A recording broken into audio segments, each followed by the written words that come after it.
Hello everyone, in today's tutorial we are going to look at ID map baking in Substance Painter, as well as Mesh ID versus Material ID baking.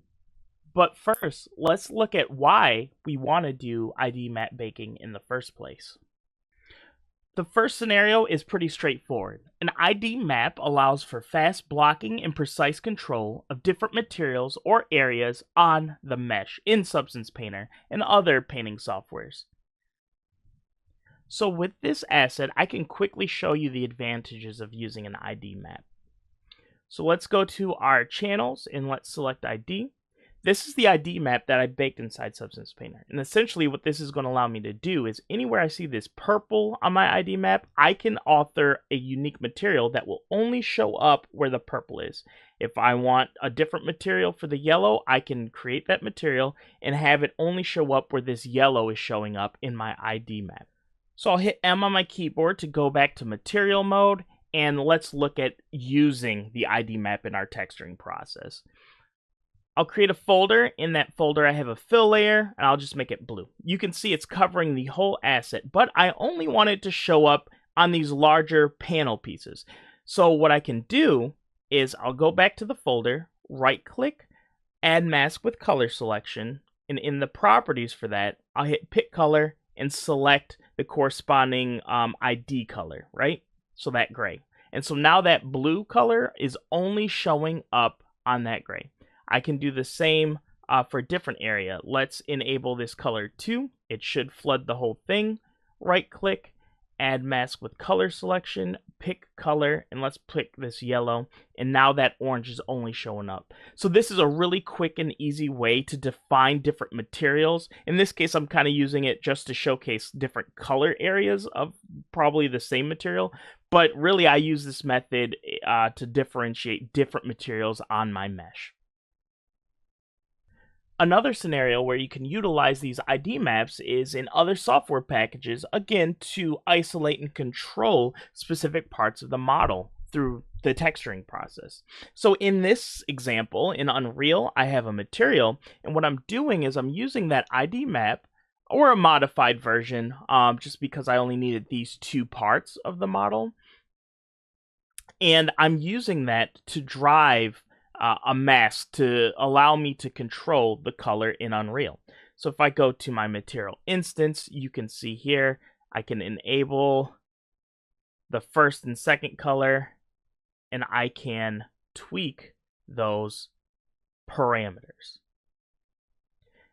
And so now let's look at how we can actually bake these ID maps in Substance Painter. Let me jump back a second because actually we need to see the setup in Maya. So by default, I have this low poly asset, and it's important because I have it named _LP, and the high poly is named the exact thing _HP. And I'll show you why we did that.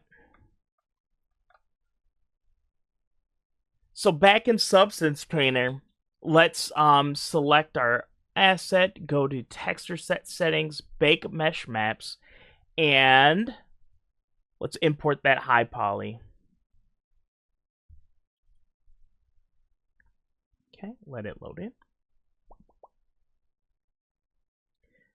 So I'm not going to change any settings. Let's just go ahead and bake and see what I get.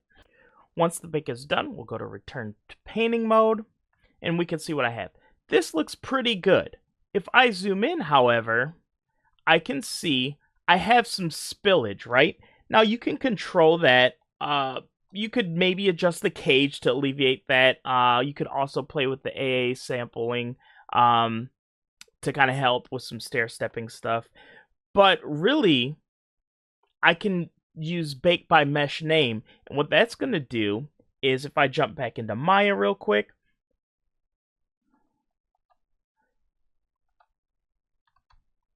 and I have my mag selected. So I have mag1 _LP. So if I go into my high poly, you can see I have a corresponding model that matches mag1 HP. A couple other things I want to show. I have this receiver in the high poly. you can see I have these extra pieces that are separate in the high poly, right? If I go to this side, you can really see it. I have, these plates, right? And so these are kind of like separate objects that I combined in Maya because I knew I wanted to break this lower receiver all in one piece. So if I go to the lower receiver in the low poly, this is what it looks like, because I'm going to actually bake that screw detail on, right? So if I go back to Substance Painter and I just look at my ID, so by default, there is no ID because I didn't set it up. So let's go back to Bake Mesh Maps, go to the ID setting, and let's change this to Bake Mesh ID. And we can turn off the other one so it will go quicker and just focus on the ID. So let's bake it and return to painting mode. So here you can see we don't have that screw detail in our map because in the high poly, I had to combine all of them to get Bake by Mesh Name to work. And so I didn't actually enable Bake by Mesh Name yet. You can still see there's like some bleeding. You can see it a little bit better in this ID. So let's fix the Bake by Mesh Name. So Bake by Mesh Name is into the common settings.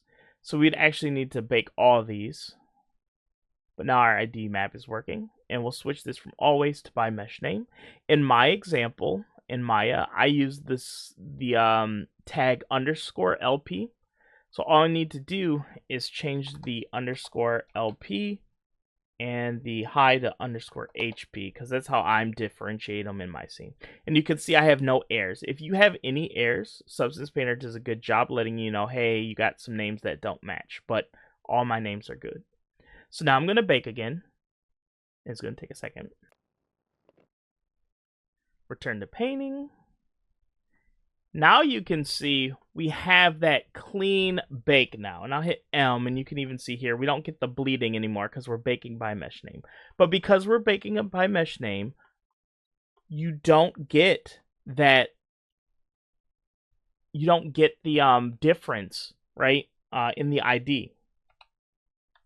For those different like high poly models that I want to bake on this lower receiver.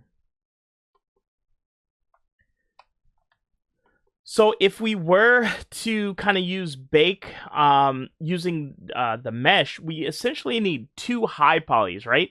We need one that has all the high poly objects separated for the ID, and one that has them all combined as needed to bake by mesh name, right? And so if we look at this example, that's what we'll have to do. And I'll kind of walk you through that process. So in Maya,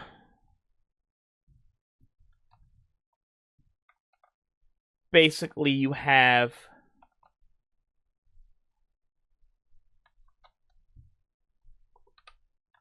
your low poly. But in this case, you have like this high poly that you're going to use to just for the ID, right? So all these objects, and oops, let's hide the low poly. Let's hide this one for now. These are now separate like objects, right? And so now the baker will say, hey, just make a unique color for each one of these separate high poly parts. And so you'd use this one for the ID, and you'd use this one where they're combined, right? Because you need that bake by mesh name. So you can see these names line up with the low poly, but for the ID, you want them all to be separate to give you unique colors. And so that's how that's organized. So essentially what you have to do in this scenario is we go to the correct one, Bake by Mesh Maps. Let's turn off the other two. So what I do is I have Bake by Mesh Name enable, and I would just make sure I load in the correct one. So ID mesh named.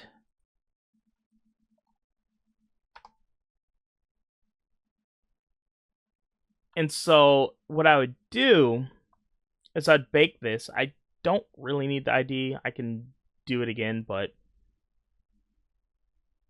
loads in, bake. Okay.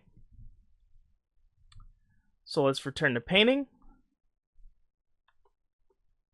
And what you'll notice is I get this clean bake, right? No bleeding because I did bake by mesh name, but my ID is like this, right? And so basically what I can do in this case is just go back to the baking process.